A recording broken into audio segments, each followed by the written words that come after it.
one topic which has been on my mind and been on my heart for the last 5 or 10 years or so has been race relations in the U.S. Oh, here we go. Not race relations. Lord, I feel like I'm about to get mad. Race relations. Yeah, that's what I was about to say. So I'm like, okay, here we go. Oh, let me turn my chair around here. All right, buddy. Get upset with this conversation, then Kool-Aid probably pumps through your veins. I'll be honest. But so just to let you know, and everybody looks at everything in a vacuum. I want to kind of expand that vacuum out and just go back 5 years. Just 5 years. So if you get a chance watching this video, listening to it, whatever it may be, if you go to mappingpoliceviolence.org, once again, mappingpoliceviolence.org, it'll tell you police have killed more than 100 unarmed black people. Listen to that closely. They've killed more than 100 unarmed black people. Not men, not women, not kids, boys, girls, old people, black people in general. In 2015, 5 years ago, hold on. 1, 2, 3, 4, 5. I can't count that high. Hold on. For Finn. Okay, we good. Right? Since 2000. 1, 2, 3, 4, 5. Okay. I'm mad that you're still counting. Now, hold on. Unarmed black people were killed by police at a rate 5 times more. 5 than white people in 2015. And that's just the police. So if that's the case, what is really going on? Like, why? We all understand that racism still exists. Good, bad, indifferent, whatever it may be. The question that I pose to you all, why has race relations in the U.S. broken down so much compared to 9/11 when everyone decided to come together to make the world a better place? Why has race relations broken down so much that people are unable to realize when something is going wrong and stopping their ability to help out? Scout, I'm going to start with you first. You sure you want to start with me first? Oh. It's already on. You might as well go. Do what you do. You might as well go ahead. Tell them when to go. This subject hits home with me because you said 9/11. Been in the military way before then. I know what happened. I know that I was standing at an airport and got told, nope, we ain't taking no planes. You got to take a bus. I was like, okay, not a problem. But even before that, I know how that relates. March 2003. March 2nd, matter of fact, 2003. My brother John Henry Craig got blamed for a rape of a minor that he did not commit. He did 16 years, 2 days, 3 hours, and some odd minutes in a federal prison. Something he didn't commit. I'm going to say it like this. Racism is live and well. And just like how Will Smith said it, it's just being recorded.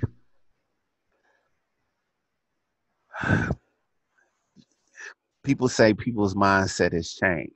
That may be true in some areas. But we all know that one coworker that will sit back and be like, well, you know, I got about 5 black friends. If you know the number, If you Of know I got any, a couple of somebody, if them. you know a number of any race of people that you know, you are wrong. Thank you. No ifs. I don't care you black, white, Hispanic, Puerto. Oh, No, you're I don't wrong. care Because the any reason you race know the you exact number is right, because you keep it to that number specifically. You're right. trying to exclude people 100%. So you are wrong. And it starts at the top. I'm sorry to say, President Trump tweeted something today. They said it got blocked by Twitter. why are we paying Oh no, attention to no, this, no, man? nope. Jesus Christ. I'm sorry, man, because I served Take in it. the Take it military, there, bro. Take it and there. I'm gonna start at the top. When you start firing people because you go dirty laundry and you start nitpicking, you're wrong. We have people in leadership positions that will judge you by the color of your skin, and they is wrong. This country has fell off from that camaraderie, that brotherhood, because they done went back to the way they were in the 1940s, 50s, and 60s. No if and doubts about it. Because look at it. I'll tell you another reason why. We all know what BET is. Why is it now? It used to be on normal television. Now you have to have cable. And only some cable providers will provide BET. But in your normal cable package, CMT, VH1, and MTV is all up in there. Why? Yeah, you even taking it there, you have a valid point. I mean, the race relations have changed so much. It's so I want to try this. I want to try something. I have something that I want you guys to look at and listen to. I hope you can hear it. What I'm going to make an attempt to do is I'm going to make an attempt to share my screen. What I'm going to share to you guys is a video from CNN. It's about a minute and 33 seconds, and it's from 2015. Please bear with me. Let me know if you guys will be able to see this, because I think this touches on race relations as well. The United States is often called the Great Melting Pot, but it's a country that struggled with race relations throughout its history and still does today. A 2015 CNN and Kaiser Family Foundation poll found about half of Americans think racism is a big problem, one that doesn't seem to be getting better. 2/3 said racial tensions in the United States had increased over the last decade. More than half of blacks said they had experienced some form of racial discrimination in their lifetimes, from being denied a job to fearing for their lives. About a third of whites and Hispanics reported similar experiences. Blacks and Hispanics were also far more likely than whites to say that they had been unfairly treated in the last month in a public place, such as a restaurant or in a store, because of their race. Segregation is still a reality as well, at work and at home. 60% of whites said their work colleagues were all or mostly white, and close to 70% of whites, either their social circle or their neighborhood, was mostly white. When asked if certain factors, like discrimination, a lack of educational opportunities, and broken families, played a major role in the social and economic problems of their communities, the majority of blacks and Hispanics said yes. But even so, there is optimism. A majority of blacks and Hispanics aged 18 to 34 say it's easier for them to achieve the American dream than it was for their parents. Only 31% of young white adults said the same. So just going off that, I'm gonna stop sharing my screen. So I hope you guys were able to see that video. I hope you guys were actually able to look at it and take it in. But if they're saying that more than 50% of African Americans, and once again, this was taken back in 2005. And in 2005, if more than 50% of African Americans felt that there was some sort of racial inequality, that there is still discrimination today, back then, like how in the blue hell were we able to proceed and continue for 5 years without addressing this? How are we able to proceed as second-class citizens?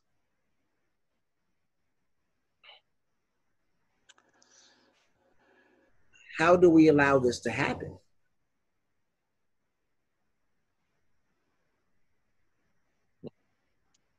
Anybody, please jump in.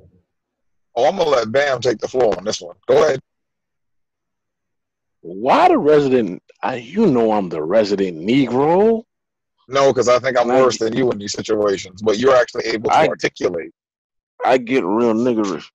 Okay. Oh, you and me both. I get real nigger. But okay, that was 2005. No, that was 2015.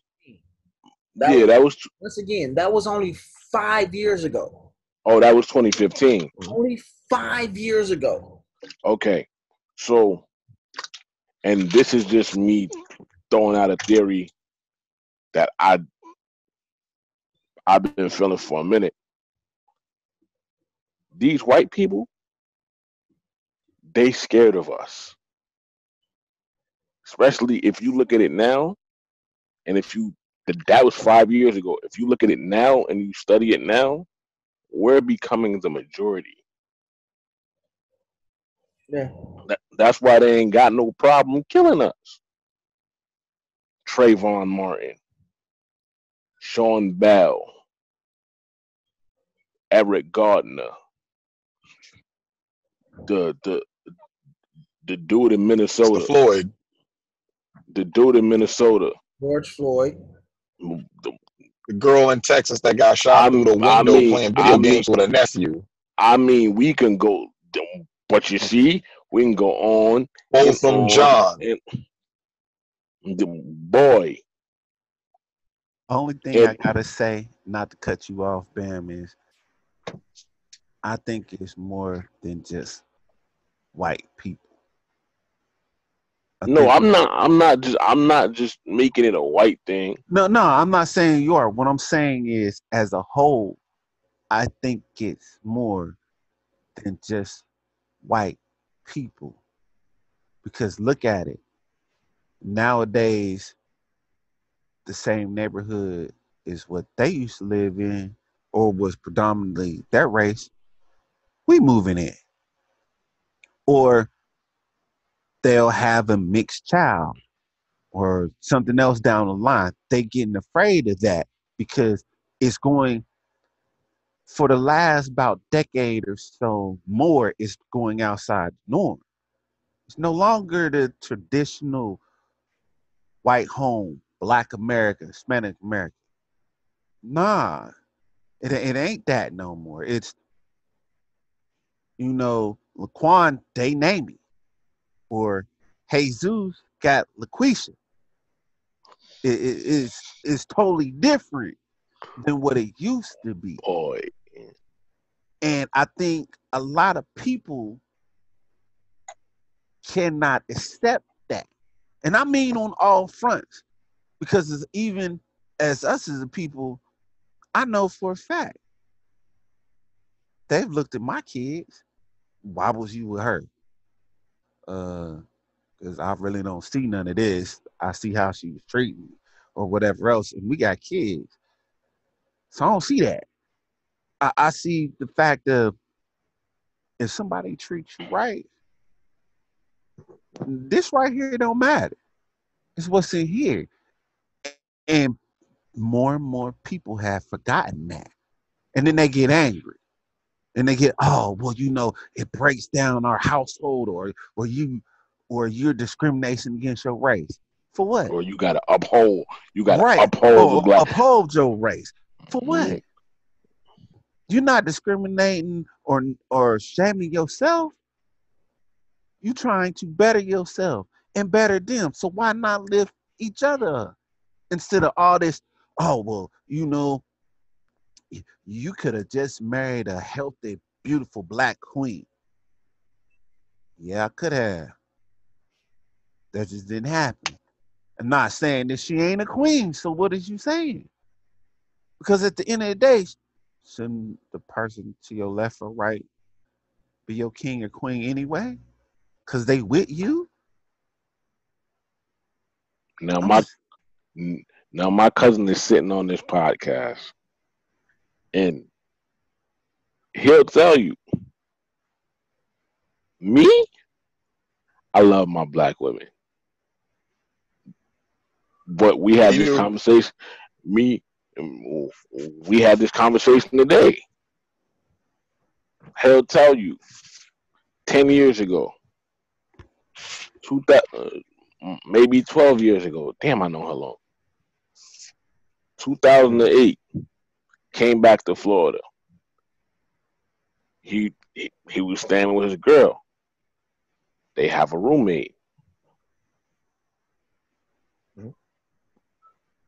When I say I saw this woman, and to this day, every time I see her, my eyes get big as shit. She ain't black, she ain't white, but I guarantee you, and I don't even think she know this. She one of the flyest people on the planet to me. You feel me? I'm not gonna name no names, even though I'm known for dropping a name or two. Yeah, that you do. But on this one, I ain't gonna name no names, but she know who she is, man. And still, if we never get together in life, that's one of my best friends. But boy, when I tell you for that one, and there's only one other one on her level, or even close. For that one, I'm walking mountains. How the song beat a little bit, huh? I mean, how the song go? However you get there if you can. Yeah, she ain't gotta ask for nothing. She know who she is. I'm telling you. I get it. That's another topic that I would like to have another conversation on another day. Before we get off topic, we ain't got off topic because I'm still here. Trust and believe. We ain't got off topic. I'm just saying that we're not supposed to see race, but these other races that are not us and that are uncomfortable in the sense of just all of us coming together, they scared. And this is why we have so many young black people, and I won't even say young men, just young black people in general, being murdered. Sean Bell, I think, happened in 2005. He was at his bachelor party. They shot him up 50 times. Scout, y'all is in the army, and I don't think you had to shoot one person 50 times. No. There was 50 holes. By the time they scoured the crime scene, it was 50 holes. Besides his mouth and his nose. For one black person.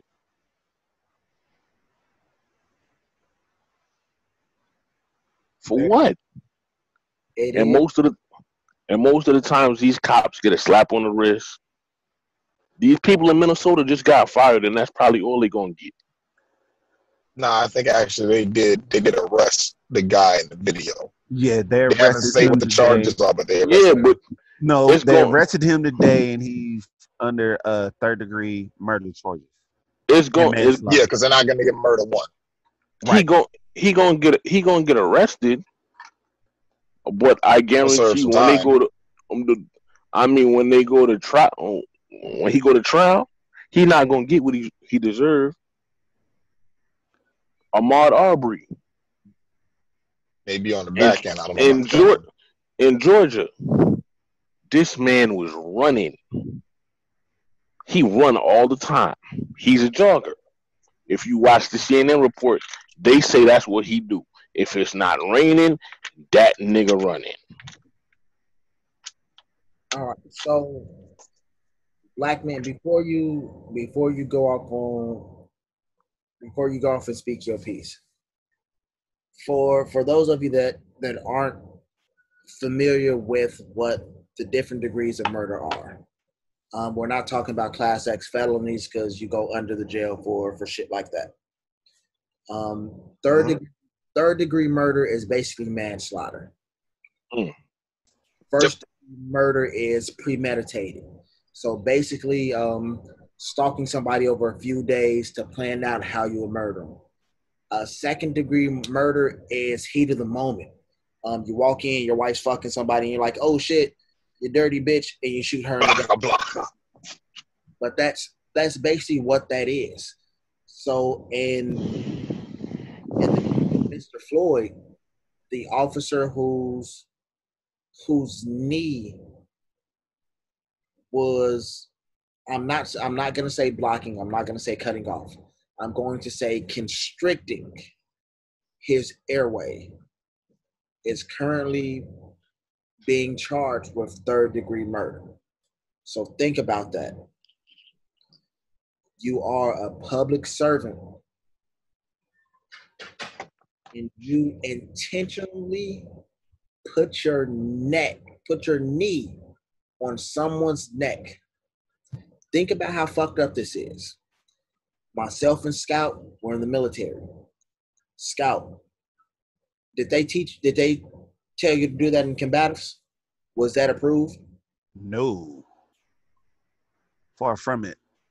So if the military does not approve of that unless it is a life-threatening situation, once again, if the military does not approve of that unless this is a life-threatening situation, and once again, Scout, is that approved in a life-threatening situation? It all depends on what's going on. If it's more, if it's a one-on-one confrontation, you do what you need to do in that situation. I would say that.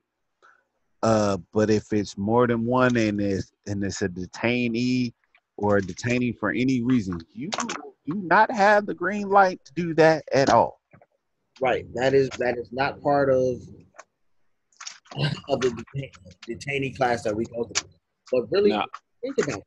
I have a question. Go ahead, sir. Because I'm not too familiar on this case in Minnesota. Was this dude even doing anything to warrant?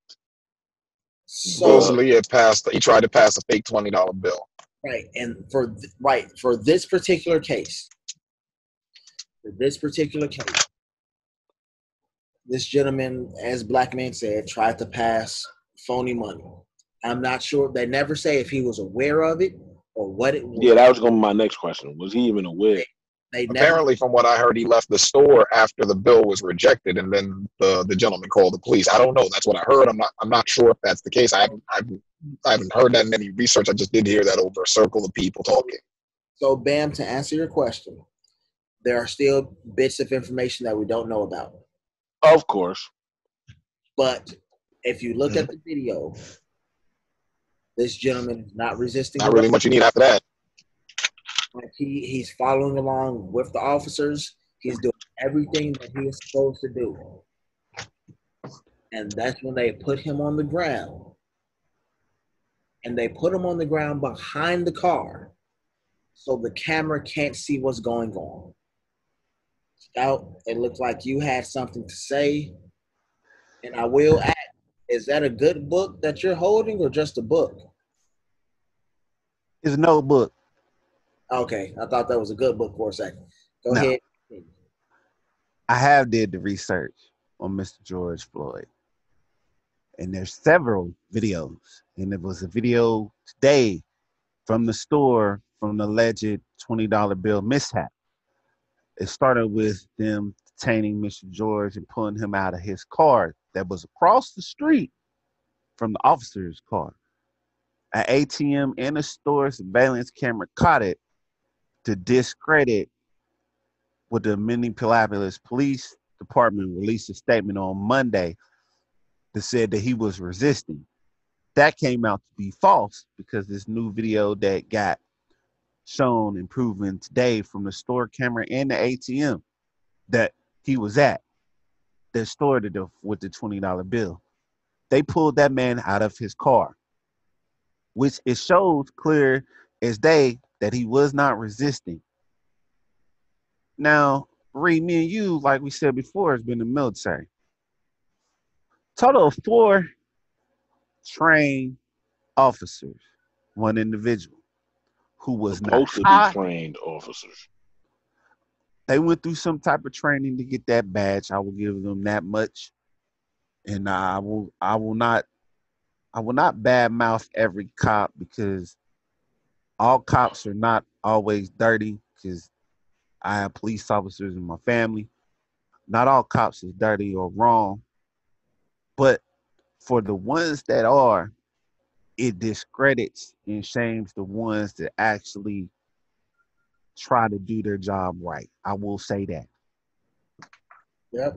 But what I will say is this: 4 trained individuals, 1 that was not high, impaired, or intoxicated at all, showed no resistance. For the individual, Mr. What was his name? Mr. Derek. I can't really pronounce his last name. I ain't really gonna try because I'm gonna eat that up anyway. For that was the one officer that was on his neck. But from the new video, what was shown today, and also pictures, it was 3 other officers. 1 on his back, 1 on his feet, and then the other Asian officer standing there. So it was a total of 3 men on 1 man. 1 doing somewhat crowd control to a man that was not resisting. I believe, like his fiance said, any shape, form, if you're looking at that, that's wrong. Yeah. I also believe what the other black police officer put on his video, what he said. We are public servants. A call was done. This man was not resisting. When he started saying that he could not breathe, as a police officer, you are bound by an oath. You're supposed to let the man up. You supposed to admit aid. They did not do that. This man kept pleading and saying that he could not breathe, that his leg hurt, that his chest hurt, his private area hurt. All the areas where they had knees on hurt. And I'm sorry to say this, and I don't mean to test out on no one's manhood, but we all know when you crying out to your mother as a man and you in pain, and you crying out to your mother as some of your final words, it is wrong. It is wrong. That's a ninjutsu move. Yes. It's something they use to subdue someone that is resisting and to hold them. These niggas thought they was in the UFC. I don't even think they let you do that in the UFC. No, it's banned. Certain things that you are allowed to do. So you can ask any law enforcement officer. I'm not saying police officer. I'm saying any law enforcement officer, any Leo. There is a card that they have, and it tells you, it's basically their use of force card, when they can use what. So in this case, this was essentially deadly force. This was something which didn't need to happen. And once again, this is something that has begun to happen far too often. And I asked the panel last show, if you have kids, you have young men. When and what do you tell them? How do you teach them to grow up in a world where we understand that the racial atmosphere is so tense? If a cow farts and you light a match, you have an explosion. No matter what it is, you can say good morning to someone, and next thing you know, somebody's on the 8 o'clock news for something that happened, something which could have been diffused just with a little bit of an understanding. So once again, as a man, teaching younger men, how do you go about this and raising them, unfortunately, in a world where the race relations are so tense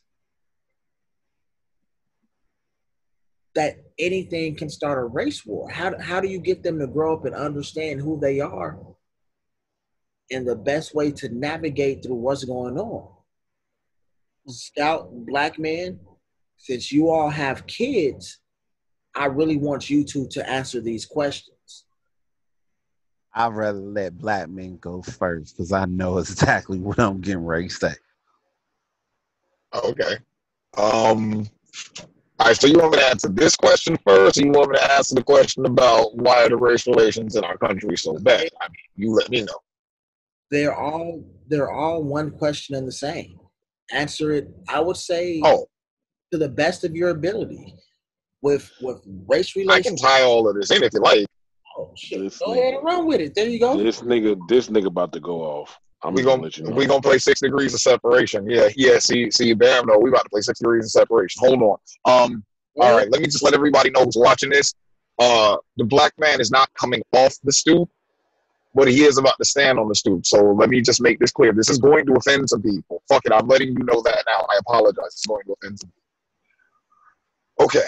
The state of race relations in our country. It's a real simple thing to understand. A lot of people still haven't, for the life of me, understood this. Our country wasn't founded on equality, and if it was, the equality didn't include us. As fucked up as it sounds, the country was actually formed by Democrats. The Republican Party is actually the party that freed the slaves, which means the Republican Party came to be after the country was formed. So when the document originally was written, the Declaration of Independence, that didn't apply to black people in the first place.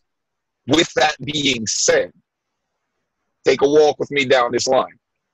Okay, it's off the record talk. So no one is ever going to tell you this on the record, and that's the fucked up part about it. But off the record, we have to understand that racism is it's a taught behavior, it's a learned behavior in a sense. So racism exists because someone preaches the message. Look at the situation that we're talking about with our law enforcement. Our law enforcement won't come right the hell out and say it, but in truth, I may be being cynical, but I believe the consensus is this, especially in the more urban areas. Listen. People hungry, people broke. People got less patience than normal. So realistically, where you would extend that extra amount of patience when dealing with a suspect in a less quote unquote hostile area. Now, when you come into the urban community, you got to be on your guard. You can't give that inch, they'll take the mile from you. In a sense, our law enforcement is being told these people are killers, these people are dangerous, proceed with caution, but treat them as a threat from the gate.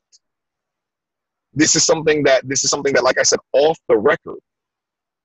But this is really being preached because, as crazy as this sounds, it's not out of the realm of possibility. You're a new cop on the beat. They stick you downtown in the hood.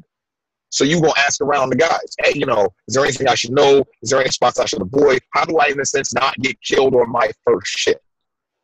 What do you think the opinions are going to be? Oh, that's a tough neighborhood, man.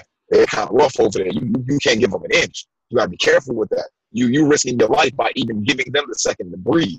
So guess what? Now your patience, your tolerance, your understanding, all that shit goes out the window because somebody has already got it in your head. You are in the danger zone, which you are, don't get me wrong. but this is all a systemic issue. The way I say that is slavery was an institution that was abolished. Okay, but we all understand people are still angry for slavery. So when our law enforcement is told, listen, they still mad they ain't get their reparations, so they're not going to have the patience, they're not going to have the tolerance. They see you as the enemy. You have to see them as the enemy.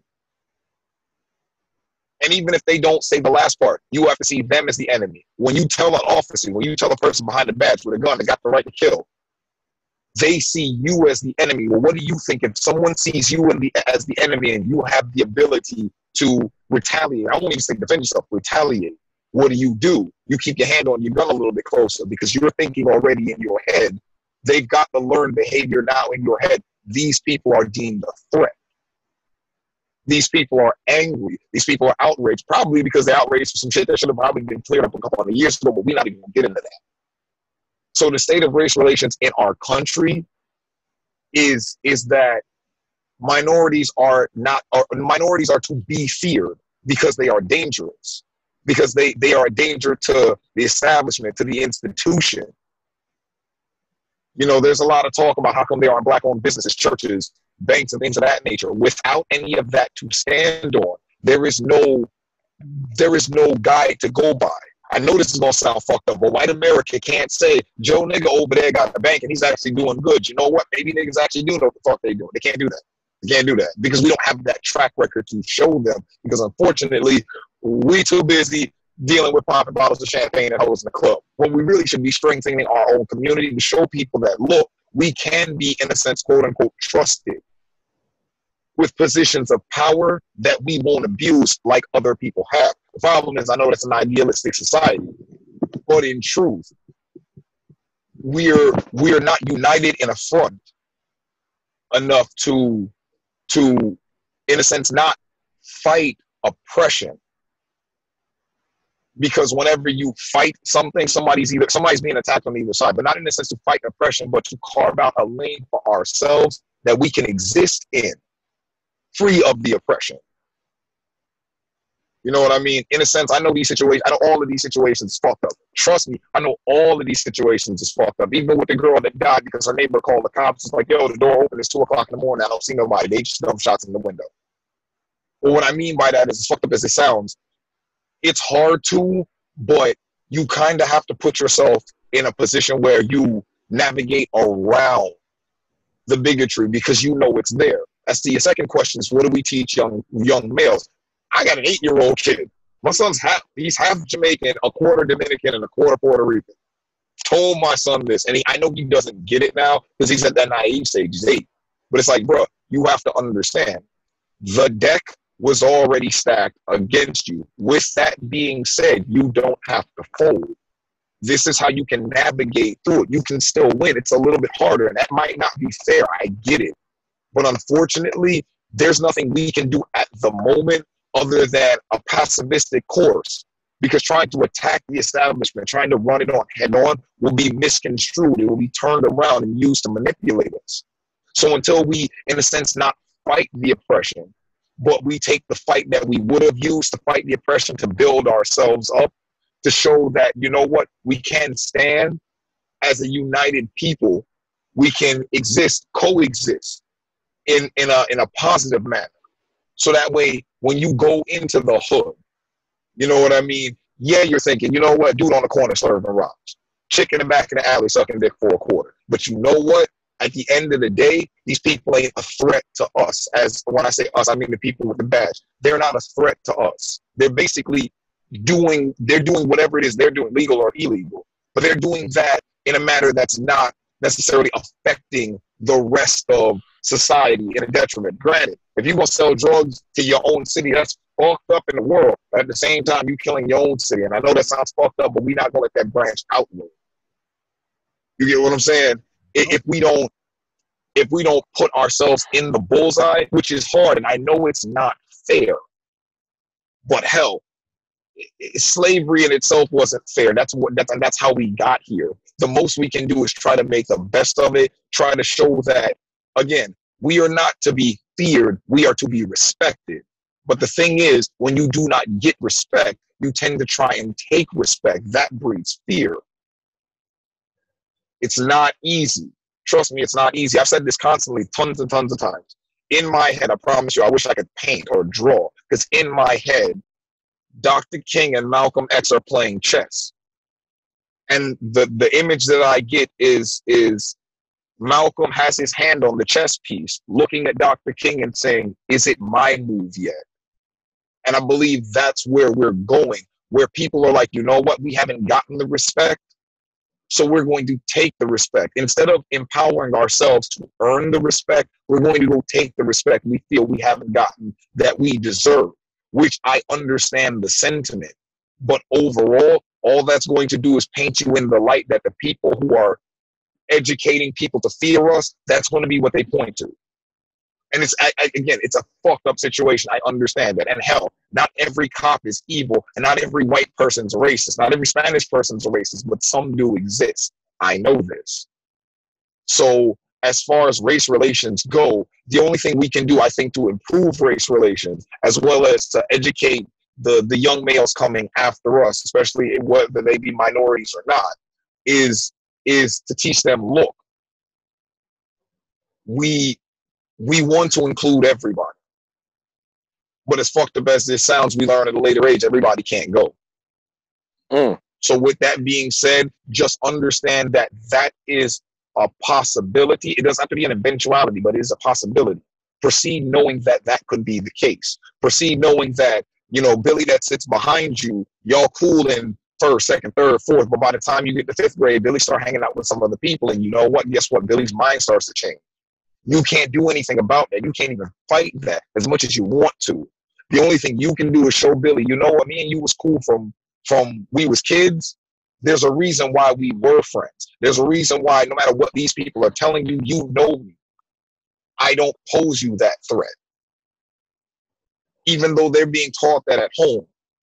When you interact with a person, show them that, you know what, it doesn't have to be that way. Instead of teaching kids, nah, they never gonna accept us. Fuck them. This is how you gotta take the respect, because they've oppressed us for 400 years and it's time we get our due. I understand that is completely the sentiment, and I can get where that comes from. But unfortunately, going about it in that manner will only create more of the divide in which we're claiming we want to get rid of. Okay, I dig where you're going. I loved it a lot. I did, and I mean, people is just echoing what I said from the beginning. They fear us, bro, and the reason it's easy for them to come in our neighborhoods and our hoods, as they say, is because Scout said it. A lot of people in the hood, they try and make it out, so they have that crab in a bucket mentality. But if we took that same of course, without a question. If we took that same crab in a bucket mentality and was like, look, you over here gonna hold this side down, you down the street, you got that corner, you down the street, you got that corner, you down the street, you got this over here, and we gonna bring everybody together, and can't nobody infiltrate this unless we say so. Watch how But at the same time, though, bro. Watch how much. But at the same time, bro, not even to cut you off, but remember, though, one of the biggest detriments to that point, though, and like I was saying earlier, with how things are turned around, misconstrued, and now the next thing you know, you have the wrong idea.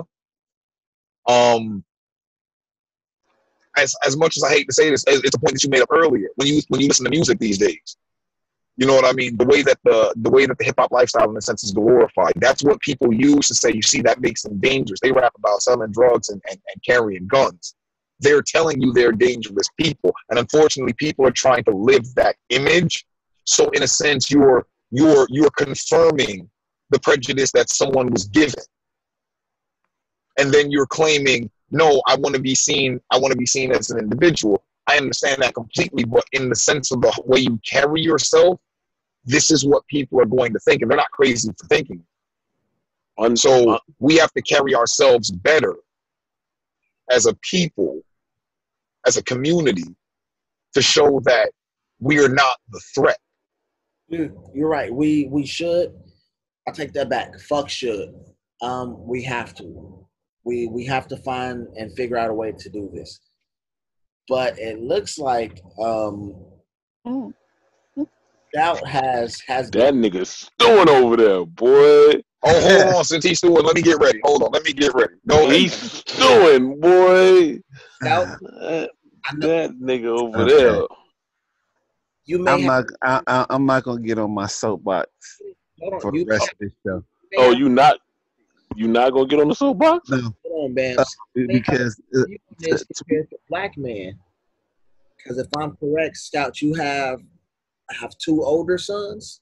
Yes, I have two older sons. One Nigga, older his son's daughter. taller than me. Yes, I have Scout been fucking for a long time. I got a 21-year-old, a 20-year-old daughter, an 18-year-old son, a 15-year-old son, and as of Monday, a 4-year-old daughter. He been out here doing the thing. He been out here fucking. This is what I'm gonna say. Slanging. I appreciate Blackman on his segment of Blackman Stoop. That was lovely. But that wasn't even the stoop, bro. That wasn't even the stoop. Look, you speeding. Let's not do that. Let's stay on topic. Let's stay on topic here for a moment. I'm gonna say this. For this last year, for the people who don't know, in and out of courtrooms, dealing with my son's situation, from him being a student athlete, from the race car being brought out, like how y'all said, to every bit of fiber of this young man's being not drugged through not even the juvenile system, but from circuit court to almost the Supreme Court here in the state. I will honestly say, raising any type of child, especially a minority in this day and time, you go through hell. You ain't lying. I feel sorry for my youngest because she will be 4 and everybody's older, and it has gotten worse. Because I was born in the 70s, late 70s, but 70s. And over my lifespan, I've seen it go from not even sugar, it's been shit to shit eat. To nowadays that you have to worry about your child walking outside wearing hoodies and earbuds and having candy that can get killed. It don't matter what neighborhood you in. Trayvon Martin was not in a hood type neighborhood, is what we say, and he got shot for that. Killed. All the time has tried to teach my kids be mindset of what you say, who you say it to, and where you're at. Because they're going to look at you. They're not going to look at you as that you are a kid. They're going to look at you that you're a huge threat. Because all of my kids stand taller than 5'8". Mm-hmm.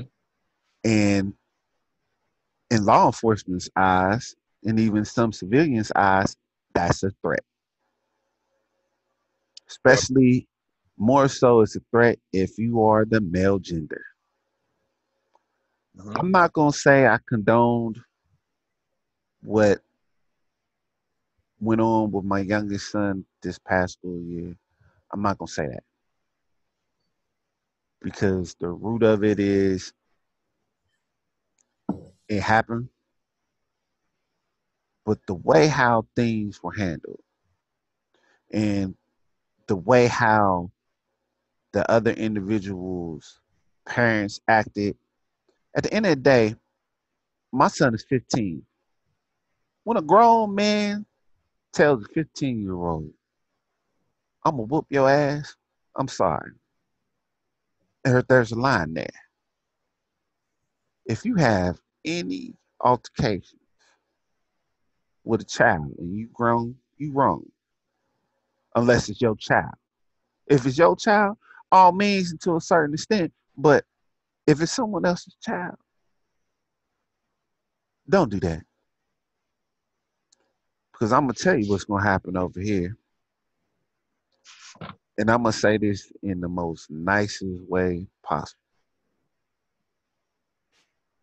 You do not want to see a 6'3", 250-some pound, pissed off black man knock on your front door because you decided to take in your own hands to mess up my 6'3", 15-year-old.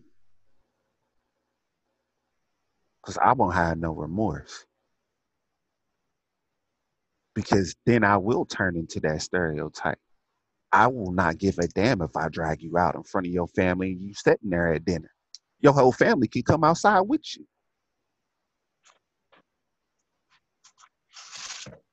And I'm sorry to say, when it comes to that point, it's bad.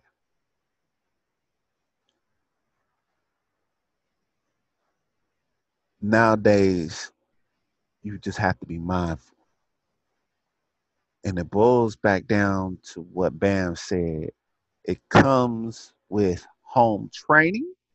It also comes with Blackman said, and the way how you was taught behind closed doors. Don't get me wrong. You can learn all this extra stuff out here in the streets. That's 24/7. It ain't going nowhere.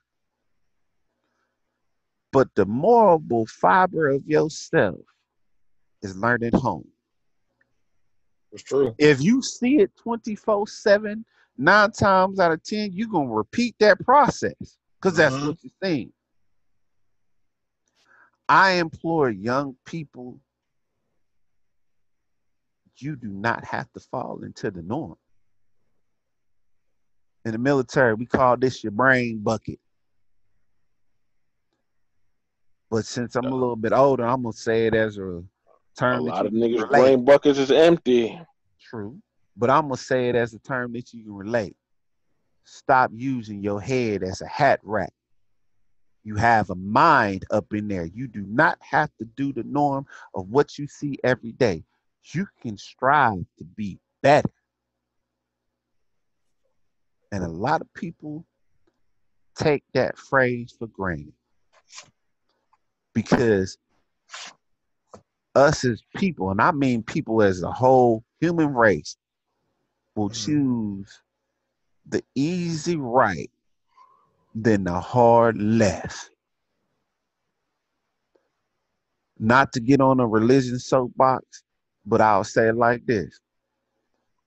When God put it in the plans and say, don't mess with one thing, it took one person to go mess with one god doggone thing, and then it started from there.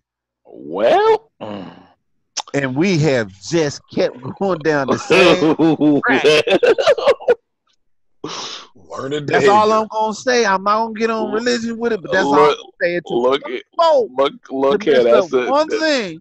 Listen, that's a conversation for another day. What I'm saying is that's how it's perceived nowadays. You think that you have to follow. Stop being followers. You can be a leader. Everyone has choices and should know right from wrong. But if you know deep down in your moral fiber, in your soul, that what you see is what's doing is wrong, you ain't got to be in that situation. You ain't got to follow somebody down there. I think this also plays into my campaign. Stop being a bitch. Yes, that is the theme for today's show. Stop being a bitch. I'm gonna end my little part right there. I know we got some other stuff to talk about. Well, I'm gonna end mine right there. Right. So all I'm gonna say is this: ain't nothing like a woman, but ain't nothing like a woman. Miss Bam, can you come back to the camera? Nick, can't see your face. I had to. I had to get right. I'm sorry. Understandable. So it just to from the two parents, it seems like you guys are saying that it's difficult to try to help your children navigate what's going on, but you have to do the best you can so that they understand that you can still make it through with the cards that you're dealt. Are we Of all course. Correct. Because remember, we have the gift of hindsight. They don't. this is all right. That's just wanted to make sure that that's the point, that's the direction that you were both going in, and we're all on this boat going the same way. But I will say this though. It's that power of hindsight that is, in a sense, so powerful, because if your hindsight is, in a sense, negative, when you pay that hindsight forward, you will be paying forward a negative perspective. Right. Okay. All right. You get what I'm saying? All right. So that's why I say racism, as far as race relations go, racism is a learned behavior. There's no chromosome that denotes you to be a racist. Right. And I wholeheartedly agree with that. If you don't believe that, then you're kind of a jackass. But that's another topic for another day. You've been telling niggas, fuck you, you a jackass. Hey, man, people deserve it. And for tonight, we do have a new segment. Go ahead. And it is Black Man Stew. Oh, yes. Come on. Black Man a couple times throughout this week.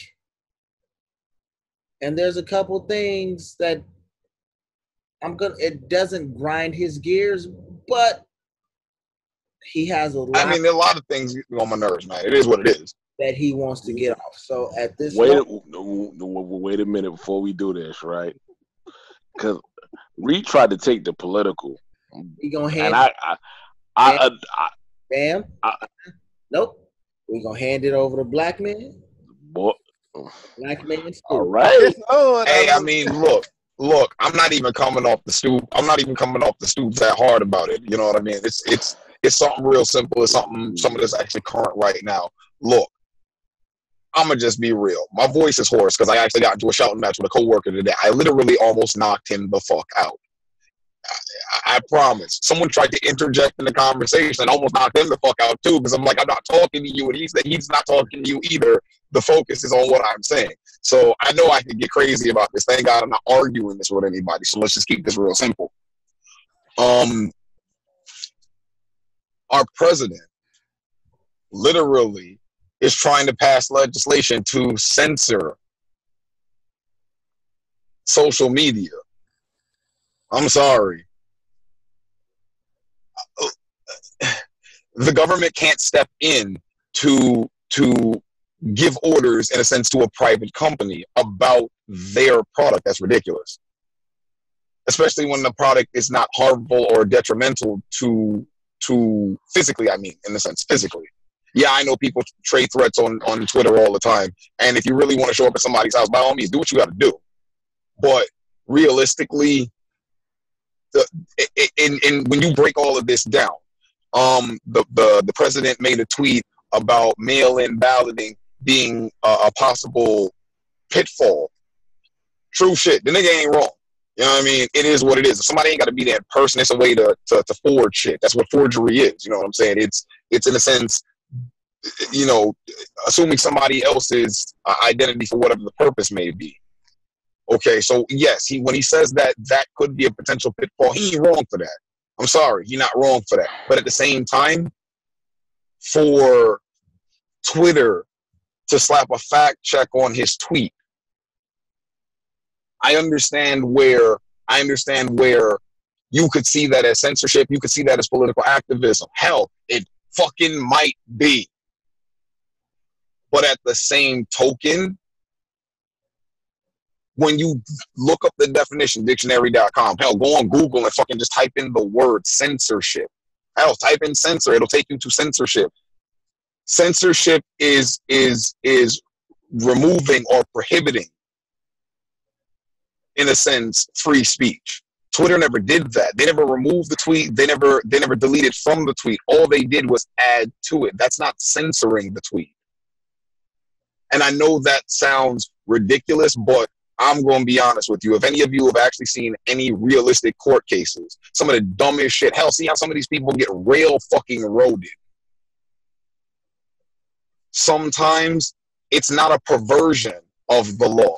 It's literally the bare bone, like word for word, literal interpretation of the law. So if we can use a fabricated extreme to the bare flat definition with nothing else inferred from it, then by the flat definition of censorship, that never occurred. So this entire thing is bullshit. But the real problem with it is, if we're allowing the government to step into private enterprise, what stops them from going further? Hell, the entire impeachment scandal, which I guess was bullshit in a sense. No one really wanted to do impeachment because if it goes through, we're basically saying we can allow any president to be impeached for whatever the fuck. That'll set a precedent. This right now, this will set a precedent. Because if the government can censor the internet, what in a sense makes them better than what it is they're claiming, which is that the internet is censored? You get what I'm saying? This is what, I hate to say this, and maybe I'm wrong, but this is what communist countries do. This is the shit China do. China says, you know what, the internet is going to say what we want it to say. Or we gonna find you, sanction you, take it down, whatever. The same thing that they're saying is being done by Twitter, they're going to do to Twitter. I do not understand. I'm confused. Under some false banner of justice. Again, I don't have a Twitter, so I haven't seen it. But I do know this. I got a YouTube. I watch Fox News on YouTube. All of these tweets by conservatives all of these comments by conservatives that they say are being silenced, those things are all there to read. Some of them are a little extreme. Most of them are not. Which goes to show, at least to me, the cry of, oh, conservatives are in the majority and our voices are being silenced, that kind of sounds like what black people have been saying the whole damn time, and y'all been telling me that's just how it is. But, back to this topic, like I said, I don't believe the government should step in and be able to give orders to a private business in that regard, because at the end of the day, you can say Twitter is trying to become the media because of fact-checking, which is a stretch. That's why I'm saying bare bone definition of censorship, that didn't occur. They're saying Twitter, by putting fact-check, is making themselves a member of the media, and that means that the protections that they have as a forum go away. I don't know how putting fact check makes you the media, because if that's the case, any nigga that's ever said go look some shit up was a member of the media. Bullshit. But with that being said, again, if we're going to allow this to happen, as fucked up as it is, this misuse of power, I won't say abuse, because it's not like the president made a law. He's just kind of tweaking one that already exists. I'll call that a misuse of power. But even so, this misuse of power, I actually believe our current president is responsible enough to handle. Yeah, he acts like a child, but I believe he's actually responsible enough not to push it further, in a sense, push his authority further. What I fear for is the incumbent president down the line, 2, 3, 4 elections, that then starts to increase the power of the office over Congress and the country itself. I feel we are slowly working our way towards a dictatorship, which happens over time and no one really sees it happening. As weird as this sounds, I've had this kind of thought in my head that I know sounds crazy, but I just wish I could ask an actual surviving Nazi member, just to ask him, when Hitler rose to power and the mindset changed, in a sense, is the divide our country is going through right now, does that remind you of it? Because I think it kind of does. I read a book called The Wave, where a class in a high school basically came up with a hand sign and started to distance themselves from everybody else in the school. and it literally creates a clusterfuck. But it's a movie to explain crowd mentality, and I believe that what's the steps that we're taking, this crowd mentality will consume whoever's in power, because absolute power corrupts absolutely. Excuse me. So eventually, what we see now is a small step over, in a sense, the line, I guess you can say, as far as what the government should be able to get involved in and don't. It's small now, but in time, this precedent will be used to step further and further and further and further over the line. Hell, I'm a pessimist, I'm sorry.